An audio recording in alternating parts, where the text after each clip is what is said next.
Hello मेरे प्यारे विद्यार्थियों, स्वागत है आप सभी का आपके अपने YouTube चैनल EMA वाला पर। आज के इस क्लास में आप सीखने जा रहे हैं इलेक्ट्रिक चार्ज एंड फील्ड के टॉपिक विद्युत क्षेत्र की तीव्रता, बहुल आवेशों के कारण विद्युत क्षेत्र की तीव्रता के अध्यारोपण का सिद्धांत और विद्युत क्षेत्र की तीव्रता पर आधारित कुछ आंकिक प्रश्न। तो आइए शुरू करते हैं आज का क्लास। तो आज का आपका टॉपिक है विद्युत क्षेत्र की तीव्रता क्या होती है। आपको ध्यान देना है, विद्युत क्षेत्र की तीव्रता क्या होती है। तो सबसे पहले आप ध्यान से सुनिए और समझिए, विद्युत क्षेत्र की तीव्रता।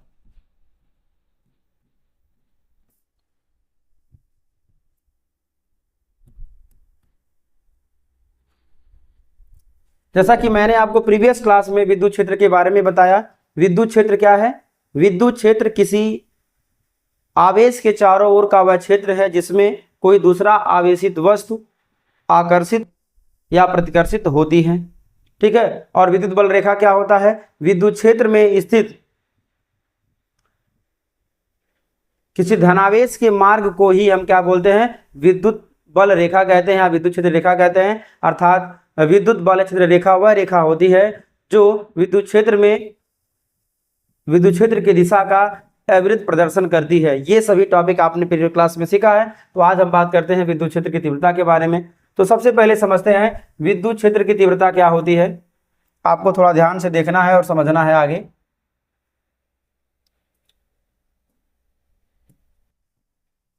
यहां हम बात करते हैं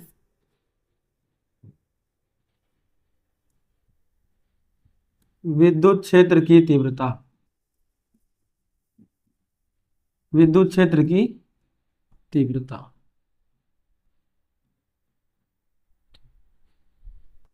ध्यान देना है। विद्युत क्षेत्र की तीव्रता क्या है। तो विद्युत क्षेत्र की तीव्रता एक भौतिक राशि है जो विद्युत बल और आवेश के अनुपात के बराबर होती है। अर्थात विद्युत क्षेत्र की तीव्रता क्या है, एकांक आवेश पर लगने वाले विद्युत बल के परिमाण को ही हम विद्युत क्षेत्र की तीव्रता कहते हैं। और विद्युत क्षेत्र की तीव्रता को हम E से लिखते हैं और सदिश रूप में इसे वेक्टर E बराबर में वेक्टर के F/Q लिखा जाता है। क्लियर। तो बात करते हैं ये विद्युत क्षेत्र की तीव्रता क्या होती है। तो आपको ध्यान देना है विद्युत क्षेत्र की तीव्रता क्या है। तो विद्युत क्षेत्र की तीव्रता क्या है, एक भौतिक राशि है। विद्युत क्षेत्र की तीव्रता क्या है, एक भौतिक राशि है। आपको पहला ये पॉइंट नोट करना है, एक भौतिक राशि है। ये पहला पॉइंट है। दूसरा पॉइंट क्या है, ध्यान दीजिएगा आप लोग।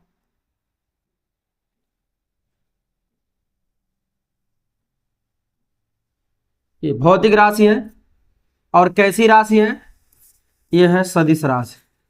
भौतिक राशि है लेकिन कैसी राशि है, यह है सदिश राशि। ठीक, ये दोनों मिलाकर समझिए कि है। अर्थात विद्युत क्षेत्र की तीव्रता क्या है, भौतिक राशि है, एक सदिश राशि है। क्लियर।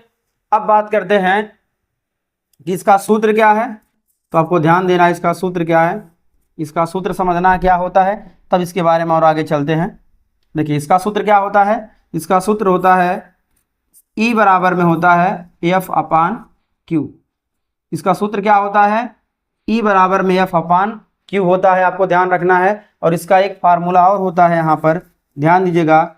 F बराबर होता है 1/4 पाई एप्सिलॉन 0। यदि y अनिर्वात में है तो वैसे, किसी माध्यम है तो हम K भी यहाँ करते हैं। फिलहाल हम y अथवा निर्वात में ले रहे हैं। कितना हो जाएगा यहाँ पर, Q/r²। ये विद्युत क्षेत्र की तीव्रता के फार्मूले हैं। यहाँ पर पहले आप इसके बारे में थोड़ा बेसिक समझिए। विद्युत क्षेत्र की तीव्रता है क्या, तो एक भौतिक राशि है। कैसी भौतिक राशि है, सदिश भौतिक राशि है।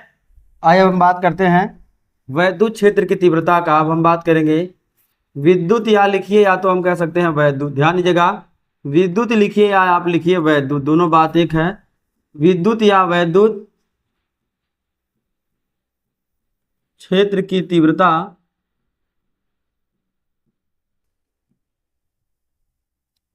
ध्यान देना है आपको। यहां पर इसके हम मात्रक अलग लिखेंगे और विमीय सूत्र क्या लिखेंगे, अलग लिखेंगे। आपको ध्यान देना है, मात्रक और विमीय सूत्र हम अलग अलग लिखेंगे। और आपको ध्यान से सुनना और समझना है। यहाँ पर हम पहले बात करेंगे मात्रक क्या होता है, इसका आपने फार्मूला समझा मात्रक, और हम यहाँ बात करेंगे अब बीमी सूत्र। इसका बीमी सूत्र क्या होता है, क्योंकि एग्जाम में बीमी सूत्र भी पूछा जाता है, तो आपको ध्यान देना इसके मात्रक और बीमी सूत्र क्या होंगे आपको ध्यान देना है। तो सबसे पहले हम मात्रक की बात करेंगे, तो इसके हम पहले मात्रक को इस रूप में, पहला मात्रक क्या लिख सकते हैं, इसका मात्रक हो जाएगा न्यूटन प्रति कूलाम। क्या हो जाएगा, न्यूटन प्रति कूलाम। ये कहाँ से आता है, तो ध्यान देना ये कहाँ से आया है, तो इसको आप ऐसे नोट कर लीजिए, ये कहाँ से आया है, तो E बराबर में F/Q से।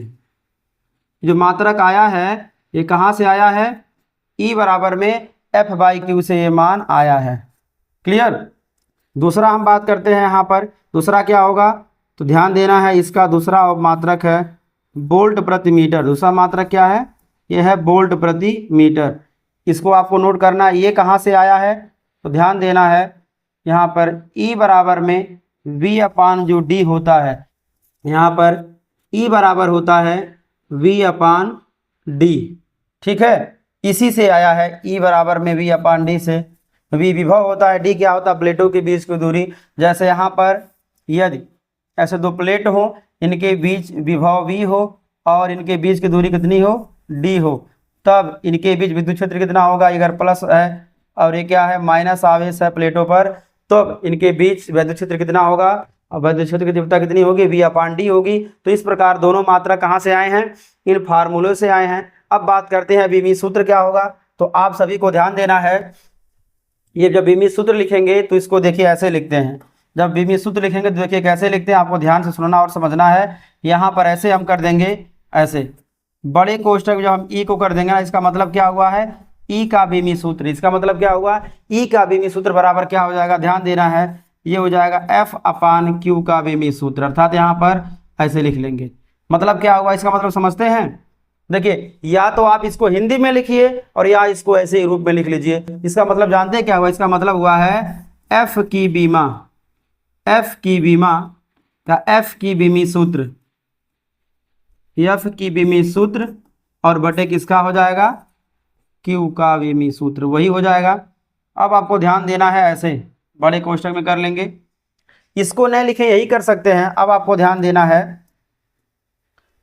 ध्यान से सुनिए और समझिए, इसको हम क्या लिखेंगे। देखिए F का अर्थात बल का बीमा क्या होता है, आप सभी को आना चाहिए। देखिए बल का बीमा F बराबर क्या होता है, F बराबर m में होता है। तो यहाँ से आप F का बीमी सूत्र क्या निकाल लेंगे, m कैपिटल होता है, चूंकि mL/T की घात -2 किसका होता है, ये बल का बीमी सूत्र होता है।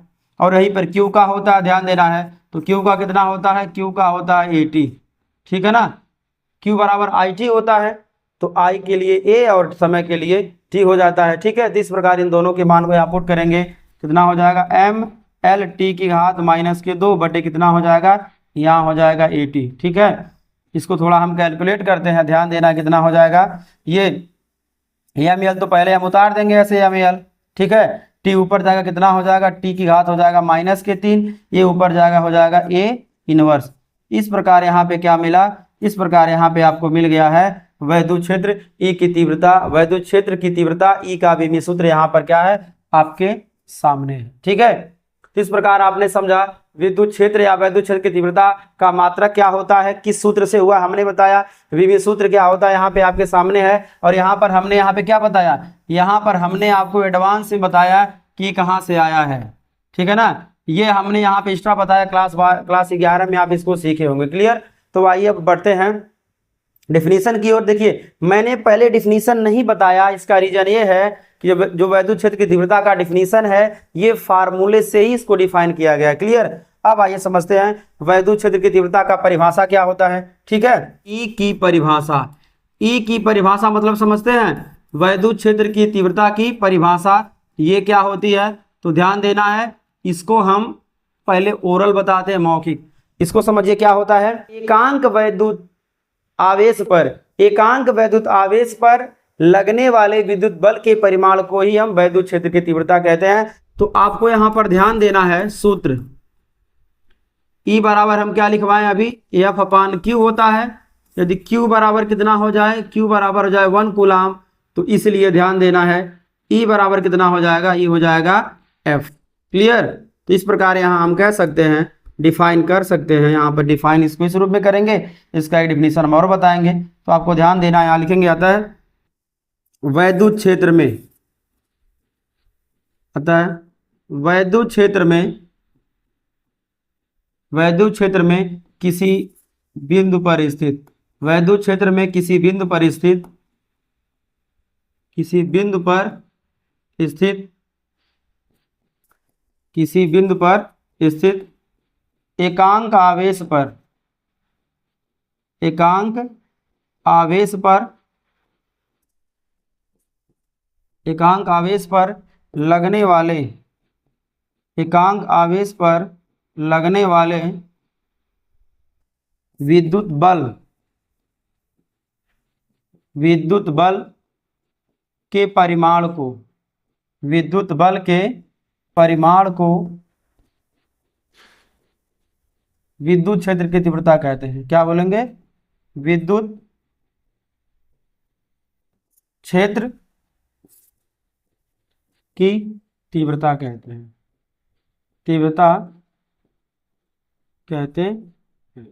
ठीक है, यहां पर जो मैंने डिफिनीशन बताया है ये इसी आधार पर है, इस फार्मूले के आधार पर है कि वैद्युत क्षेत्र में किसी बिंदु पर स्थित एकांक आवेश पर लगने वाले विद्युत बल के परिमाण को ही विद्युत क्षेत्र की तीव्रता कहते हैं। ये हुआ किस आधार पर, इस फार्मूले के आधार पर इसको हम डिफाइन कर सकते हैं। ऐसे आपने इसको सीखा है। ठीक है, अब आइए बढ़ते हैं अगले टॉपिक की ओर, इसी की दूसरे परिभाषा को। तो ध्यान दीजिएगा, आपको ध्यान देना है कि यदि यहां पर एक विद्युत क्षेत्र है, ध्यान देना है आपको, यहां पे आपको समझना है। देखिए यहां पर विद्युत क्षेत्र है, ई विद्युत क्षेत्र है, क्लियर, वेक्टर के ई विद्युत क्षेत्र यहां पर है। ठीक, कोई धन परीक्षण आवेश यहां पर Q0 ऐसे यहां रखा हुआ है। ठीक, तो इस पर क्या लगेगा, इस पर एक फोर्स लगेगा। क्या लगेगा, एक फोर्स लगेगा। ठीक है, तो आपको ध्यान देना है, इसको आप सुनिए और समझिए क्या इसका डिफिनीशन होगा। तो ध्यान दीजिएगा, विद्युत क्षेत्र में स्थित, विद्युत क्षेत्र में स्थित, विद्युत क्षेत्र में स्थित किसी बिंदु पर, विद्युत क्षेत्र में स्थित किसी बिंदु पर रखे धन परीक्षण आवेश, धन परीक्षण आवेश, धन परीक्षण आवेश Q0, Q0 पर लगने वाले बल, Q0 पर लगने वाले बल, Q0 पर लगने वाले बल कोष्टक में F और आवेश के मान की निष्पत्ति को, आवेश कौन, वही Q0, आवेश Q0 के मान की निष्पत्ति को, के मान की निष्पत्ति को, के मान की निष्पत्ति को उस बिंदु पर, उस बिंदु पर वैद्युत क्षेत्र की तीव्रता कहते हैं, वैद्युत क्षेत्र की तीव्रता कहते हैं, तीव्रता कहते हैं।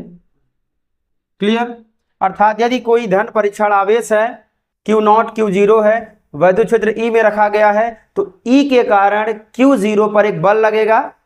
ठीक है, तो जो बल लगेगा उस बल और आवेश के, धन परीक्षण आवेश के मान की निष्पत्ति को हम क्या बोलते हैं, वैद्युत क्षेत्र की तीव्रता कहते हैं। इसको हम क्या लिख सकते हैं, ध्यान देना है। अभी मैंने आपको उधर प्रीवियस, अभी पहले मैंने आपको बताया है, तो क्या हो जाएगा, E बराबर कितना हो जाएगा, ध्यान देना है आपको, क्या हो जाएगा आपको समझना है ध्यान से, यहाँ आपको ध्यान देना है। यहाँ पर E बराबर क्या हो जाएगा, E बराबर जाएगा F/Q0। ठीक है, इसको ऐसे लिख सकते हैं आप, वेक्टर E बराबर में वेक्टर के F/, कितना लिख सकते हैं, Q0। इसको आप ऐसे भी लिख सकते हैं। ठीक है, और आपको यहाँ समझना है निष्पत्ति माने क्या होगा, ध्यान देना है। यहाँ पे निष्पत्ति माने क्या होगा, तो ध्यान देना, निष्पत्ति माने क्या हो जाएगा, ये होता है अनुपात। निष्पत्ति माने क्या हो जाएगा यहाँ पर, ये हो जाएगा अनुपात।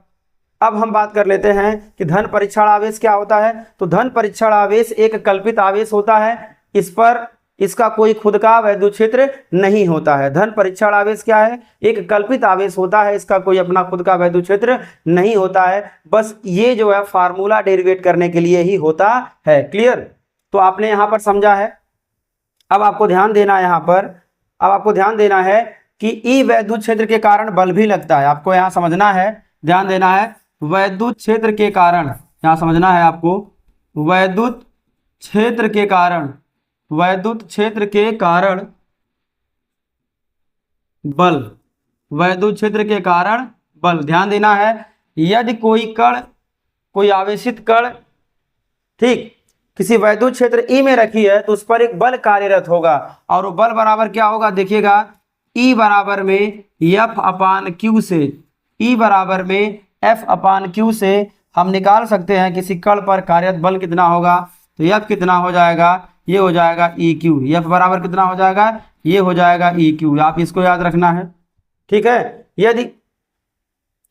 यदि जो है हमें ई का मान पता रहे, क्यू का मान पता रहे, तो कितना विद्युत बल होगा हमें पता चल जाएगा। यहाँ पे एफ क्या है, ध्यान देना है, यहाँ पे एफ जो है ये है वैद्युत बल। एफ क्या है, यहाँ पे एफ है वैद्युत बल। चलिए इसको हम अलग से ऐसे कर देते हैं। तो वैद्युत बल एफ बराबर कितना हो जाएगा, ई क्यू हो जाएगा। आप इसको याद रखिएगा, ठीक है। अब आइए बढ़ते हैं, वैद्युत क्षेत्र में अध्यारोपण का सिद्धांत क्या होता है। तो यहाँ आप समझिए, आवेशों के निकाय के कारण, आपको ध्यान से सुनना और समझना है। यहाँ पे हम बात करते हैं आवेशों के निकाय के कारण, आवेशों के निकाय के कारण, आवेशों के निकाय के कारण वैद्युत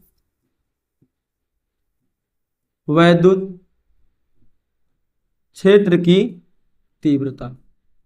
ये समझिए क्या होता है, जैसा आप बहुल आवेशों के कारण विद्युत बल के अध्यारोपण का सिद्धांत सीखे थे, सेम उसी प्रकार से आवेशों के निकाय के कारण वैद्युत क्षेत्र की तीव्रता। आपको ध्यान से सुनना और समझना है। मान लीजिए यहाँ पर एक आवेश Q1 है, यहाँ पर आवेश एक Q1 है, दूसरा आवेश यहाँ पे Q2 है, तीसरा आवेश कितना है, यहाँ पर है Q3। इसी प्रकार मान लीजिए Q1 Q4 है, और यहाँ समझिए यहाँ पे Q1 ऐसे है। अगर कोई बिंदु यहाँ पर क्या O है, तो इन सब के आवेशों के कारण, इन सभी आवेशों के कारण यहाँ पर, कहाँ पर, O पर कितना वैद्युत क्षेत्र होगा, ये इसको हम वेक्टर ई से रिप्रेजेंट करेंगे। और कितना इसका वैद्युत क्षेत्र होगा, ध्यान दीजिएगा, यही अध्यारोपण का सिद्धांत ये है कि यदि कई आवेश हो किसी निकाय में, तो एक बिंदु पर सभी आवेशों के कारण जो लगने वाला विद्युत क्षेत्र की तीव्रता होगी या विद्युत क्षेत्र होगा, अलग अलग आवेशों के कारण लगने वाले विद्युत क्षेत्र की तीव्रताओं के सदिश योग के बराबर होता है। समझ गए?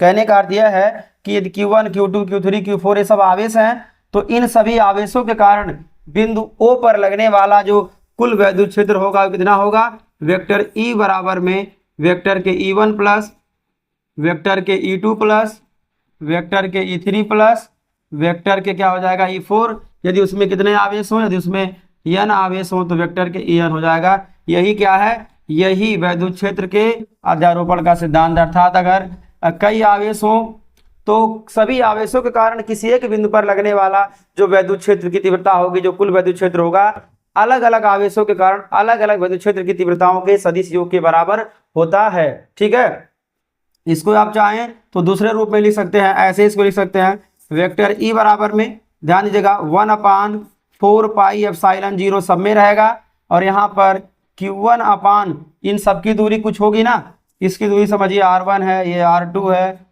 ये R3 है, ये कितना है R4 है, ये कितना होगा RN होगा, RN है ना। तो इस प्रकार यहाँ पे हम रख सकते हैं, कितना हो जाएगा, ध्यान देना है, R1 का स्क्वायर, इसको हम R1 कैप कर सकते हैं, ध्यान देना है, ठीक, और प्लस Q2 अपान R2 का स्क्वायर, यहाँ पे R2 का हम कैप कर सकते हैं, इसी प्रकार डैश डैश आगे तक का जाएगा। ठीक है, तो आप इसको याद रखिएगा, यही अध्यारोपण का सिद्धांत। अगर कई आवेश हैं तो सभी आवेशों के कारण किसी एक बिंदु पर जो वैद्युत क्षेत्र की तीव्रता होगी, अलग अलग आवेशों के के कारण अलग अलग तीव्रताओं के सदिश योग के बराबर होता है। क्लियर। अब हम बात कर लेते हैं कि जो फार्मूला हमने अभी आपको बताया है ये कहाँ से आया है। आपको ध्यान देना है, आपको ध्यान से सुनना और समझना है, ध्यान देना है। यहाँ पर बिंदु सुनिएगा, वैद्युत क्षेत्र में स्थित, ध्यान देना है यहाँ पर आपको, वैद्युत क्षेत्र में स्थित, वैद्युत क्षेत्र में स्थित किसी आवेश से, वैद्युत क्षेत्र में स्थित किसी आवेश से, किसी आवेश से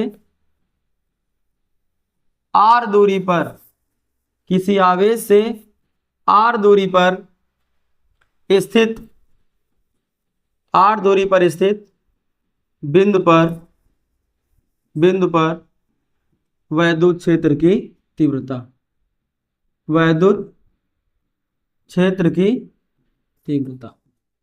आपको ध्यान देना है, इसका हम डेरिवेशन कर रहे हैं कि वैद्युत क्षेत्र में किसी आवेश, आवेश देखिए हमने वहां पे 2 बार लिख दिया है,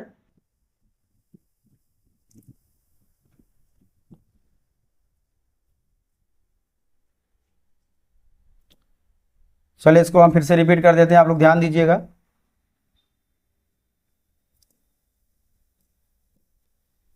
यहां बात करते हैं हम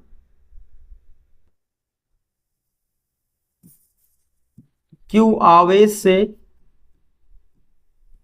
Q आवेश से R दूरी पर स्थित, Q आवेश से R दूरी पर स्थित किसी बिंदु पर, किसी बिंदु पर वैद्युत क्षेत्र की तीव्रता, वैद्युत क्षेत्र की तीव्रता। आपको ध्यान देना है क्या होगा, कितना होगा, कैसे होगा और क्यों होगा। तो Q आवेश से R दूरी पर स्थित किसी बिंदु पर वैद्युत क्षेत्र की तीव्रता, ठीक है। यहां पे समझिए कि एक कोई आवेश है, यहां पर क्या है, यहां पर कोई एक आवेश है, यहां पर Q आवेश है और इससे कितने दूरी पर, R दूरी पर एक बिंदु क्या है, P है, ठीक है। और ये R दूरी पर क्या है, यहाँ पर एक बिंदु P है। यहाँ पे क्या निकालना है, यहाँ पर हमें वैद्युत क्षेत्र की तीव्रता निकालना है, क्या निकालना है, E। हमें यहाँ पर वेक्टर E की गणना करना है, ठीक है, ऐसे निकालना है, वेक्टर E की गणना करना है। तो यहाँ पर ये मान लिया जाए कि यहाँ मानते हैं कि एक धन परीक्षण आवेश Q0 है, यहाँ पर क्या है, एक धन परीक्षण आवेश Q0 है, आपको समझना है। तो हमें लाना क्या है, ध्यान देना है। यहाँ पर E बराबर कितना होगा, 1/4πε0 इंटू Q/r², ये फार्मूला होगा। लेकिन हमें इसको क्या करना है, प्रूव करना है। तो यहाँ पे हम क्या लिखेंगे, यहाँ पे ऐसे लिखेंगे हम सूत्र निगमन, यहाँ क्या लिखेंगे हम, यहाँ पे ऐसे लिखेंगे हम सूत्र निगमन। क्लियर। देखिए कैसे आता है, तो ध्यान दीजिएगा, यहाँ पर हम सभी बातों को नोट नहीं करेंगे, कुछ मुख्य बातों को ही नोट करेंगे। देखिए यहाँ पर एक बिंदु Q है, Q से R दूरी पर एक दूसरा बिंदु P है, बिंदु P पर हमें वैद्युत क्षेत्र की तीव्रता ज्ञात करनी है। इसके लिए हम बिंदु P पर एक धन परीक्षण आवेश को मान लेते हैं कि माना बिंदु P पर एक धन परीक्षण आवेश है। तो ध्यान देना है, यहाँ पर क्या करेंगे, चलिए इसको बारी बारी से लिख देते हैं। तो यहाँ पे लेते हैं, माना, ध्यान देना है, यहाँ पर माना बिंदु P पर, माना बिंदु P पर एक धन परीक्षण आवेश है, माना बिंदु P पर एक धन परीक्षण आवेश Q0 है, ठीक है। तो नीचे लिख लेंगे हम, अतः बिंदु P पर बल, अतः बिंदु P पर बल कितना हो जाएगा, अतः बिंदु P पर बल क्या हो जाएगा, ध्यान देना है, बिंदु P पर बल क्या हो जाएगा, आपको समझना है। कूलाम के नियम से बिंदु P पर बल कितना हो जाएगा, F बराबर हो जाएगा 1/4πε0। हम इसको y अथवा निर्वात में लेके चल रहे हैं, कितना हो जाएगा, Q0 कितना हो जाएगा, R²। ये हो जाएगा बिंदु P पर बल हो जाएगा। अब आपको ध्यान देना है, अब यहाँ लिख सकते हैं अतः, अतः बिंदु P पर ध्यान देना है, अतः बिंदु P पर, बिंदु P पर, ये P है, ध्यान देना है, ये कितना है, ये है बिंदु P, आपको ध्यान से समझना है। अतः बिंदु P पर वैद्युत क्षेत्र की तीव्रता, किसकी तीव्रता, वैद्युत क्षेत्र की तीव्रता क्या होगा, आपको ध्यान देना है। बिंदु P पर वैद्युत क्षेत्र की तीव्रता क्या होगी, आपको यहाँ पे समझना है। तो क्या हो जाएगा, ये हो जाएगा E बराबर में F अपान कितना हो जाएगा, Q0, ये हो जाएगा। अब हम ध्यान दीजिएगा यहाँ पर F का मान, ध्यान देना है, F का मान, F का मान क्या करते हैं, ये मैं है, ध्यान दीजिएगा, ये क्या है, मैं है। चलिए इसको हम ठीक से लिख देते हैं। यहाँ पर हम क्या करेंगे, F का मान उपर्युक्त समीकरण में रखने पर, उपर्युक्त समीकरण में रखने पर, उपर्युक्त समीकरण में रखने पर, अब आपको ध्यान देना है, यहाँ पर E बराबर कितना हो जाएगा, E बराबर हो जाएगा 1/4πε0 इंटू Q0 अपान कितना हो जाएगा R² पूरे के बटे कितना हो जाएगा, नीचे दिया है Q0, Q0 से Q0 से या Q0 से कट जाएगा ये। अब ध्यान देना है कितना बचेगा, तो आपको यहाँ पे समझना कितना बचेगा, E बराबर यहाँ कितना बचेगा, ये कट गया है, तो 1 अपान हो जाएगा 4πε0 इंटू Q अपान कितना हो जाएगा R²। तो इस प्रकार किसी बिंदु आवेश से कुछ दूरी पर स्थित किसी बिंदु पर वैद्युत क्षेत्र की तीव्रता कितनी होगी, E बराबर 1/4πε0 इंटू Q अपान R² होगा। ठीक है, आइए इसी पर एक आंकिक प्रश्न ले लेते हैं, आइए इस पर एक आंकिक प्रश्न लेते हैं। तो चलिए इस पर एक आंकिक प्रश्न लेते हैं, आपको ध्यान से सुनना और समझना। एक छोटा सा इस पर लेते हैं हम आंकिक प्रश्न, ठीक है ना। तो यहाँ प्रश्न क्या है आंकिक, आप ध्यान दीजिएगा, यहाँ पर आंकिक प्रश्न क्या है, सुनिए और समझिए, ध्यान दीजिएगा। 20 माइक्रोकूलाम आवेश से,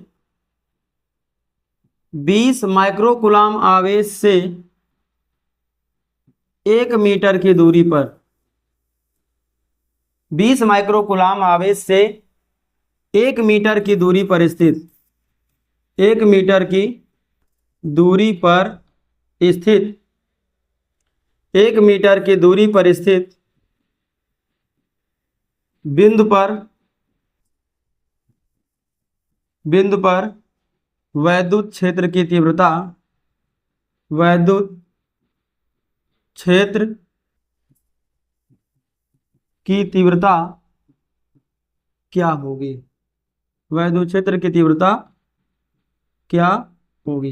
क्लियर, ध्यान देना है आपको, यहाँ पर ध्यान से सुनना और समझना है। यहाँ पर जो है ध्यान देना है, यहाँ पर 20 माइक्रोकूलाम का धनावेश रखा गया, एक प्रकार समझिए, और यहाँ से कितने दूरी पर, यहाँ से 1 मीटर की दूरी पर, 1 मीटर की दूरी पर एक बिंदु क्या है, यहाँ पर P है। यहाँ पे बताना है कितना वैद्युत क्षेत्र की तीव्रता होगी, वेक्टर ही हमें बताना है कितना होगा।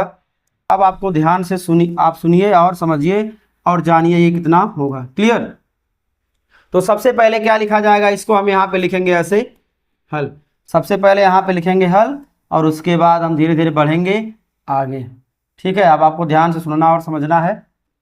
चलिए आप लोग ध्यान दीजिएगा, यहाँ पर हम लेते हैं, अब क्या दिया देखिएगा, 20 माइक्रोकूलाम आवेश से, तो Q बराबर कितना लिखा है, Q बराबर दिया है 20 मौसी दिया है, 20 मौसी माने क्या हुआ है, 20 गुणे 10 की घात माइनस के 6 कूलाम।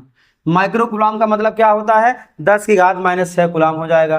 कितना दे दिया है, R कितना दिया है, बालक लोग बालिकाएं भी बताएं, R बराबर दिया 1 मीटर।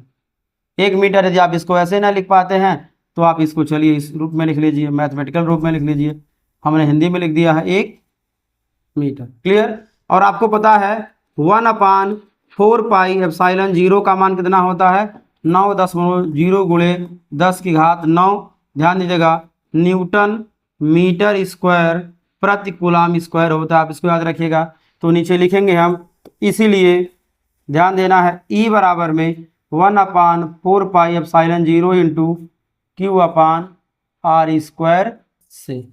ठीक है, अब हम इसी को हल कर लेंगे, आपका आंसर आपके पास आ जाएगा। ध्यान दीजिएगा अब क्या होगा, तो E बराबर कितना हो जाएगा, यहाँ पे हो जाएगा 9 गुणे हो जाएगा 10⁻9, इसका मान भर देंगे, और गुणे Q का मान दिया है कितना, ये दिया है 20 गुणे दिया है 10⁻- के हो जाएगा 6। R का मान कितना दिया है 1, 1 का स्क्वायर जानते हैं 1 ही होता है। इस प्रकार जब इसको हल करेंगे, ध्यान देना कितना आएगा, 1 का वर्ग 1 आ जाएगा, इसको कुछ नहीं करेंगे। अब यहाँ पर 20 नवा कितना हो जाएगा, 20 नवा हो जाएगा 180, यहाँ पे कर देंगे हम गुणा, 10⁻6 है और 10⁻9 है, इसको हल करेंगे जब तो 9 - 6 करेंगे, आधार है घातों को जोड़ेंगे, 9 - 6 कितना आ जाएगा, 3 न्यूटन प्रति कूलम आपका आंसर यहाँ भी हो जाएगा। लेकिन ये नहीं लिखेंगे, इसको हम ऐसे लिखेंगे 1 दशमलव, देखिए दशमलव यहाँ है, खिसका किधर लाएंगे 1.80 गुणे 2 अंक इधर खिसकाए हैं, ये देखिए यहाँ पे कितना है आपको देखना है, यहाँ पर कितना है 10⁻9 है, 10 की घात यहाँ माइनस है 3 आ जाएगा। अब क्या करेंगे, 2 अंक इधर खिसका रहे हैं, कितना हो जाएगा 2 अंक बढ़ जाएगा ऊपर जा करके, तो 2 मतलब अंक नहीं बढ़ेगा, पावर बढ़ जाएगा, ध्यान देना है। जब इसको हम 1.80 करेंगे गुणे 10 की घात, तो 2 अंक इधर खिसकाए हैं ना, पावर में 2 और बढ़ जाएगा, कितना हो जाएगा 10⁵ न्यूटन प्रति कूलम हो जाएगा आपका आंसर। इस प्रकार आपने आज एक न्यूमेरिकल भी सीखा और थ्योरी भी सीखा। तो आज के लिए बस इतना ही, और अगले क्लासों को आप डेली रेगुलर स्टडी करने के लिए हमें वाला चैनल के साथ रेगुलर जुड़े रहिए। क्लियर।